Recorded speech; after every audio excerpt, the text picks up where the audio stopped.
Police ભરતીમાં નાપાસ થતાની સાથે એક યુવતીએ આપઘાત કરી લીધો છે। જૂનાગઢમાં ગળે ફાંસો ખાઈ અને આ યુવતીએ પોતાની જીવન લીલા સંકેલી લીધી। યુવતી એક કે પછી બે માર્ક્સથી નાપાસ થઈ હતી। 21 વર્ષીય પૂનમ મારડિયાએ અંતિમ પગલું આપઘાતનું ભર્યું છે। પોલીસની પરીક્ષામાં તે ફેલ થઈ હતી। માત્ર 1 કે 2 જ માર્ક્સથી તે નાપાસ થઈ હતી અને ત્યારે તેણે અંતિમ પગલું એ આપઘાતનું ભરી લીધું છે। સંવાદદાતા કેતન અમારી સાથે જોડાઈ ગયા છે। કેતન, વિગતો શું?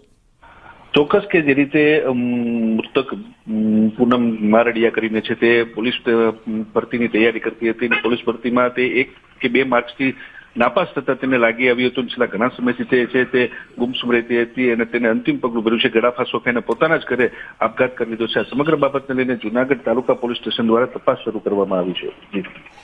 જી, આભાર કેતન।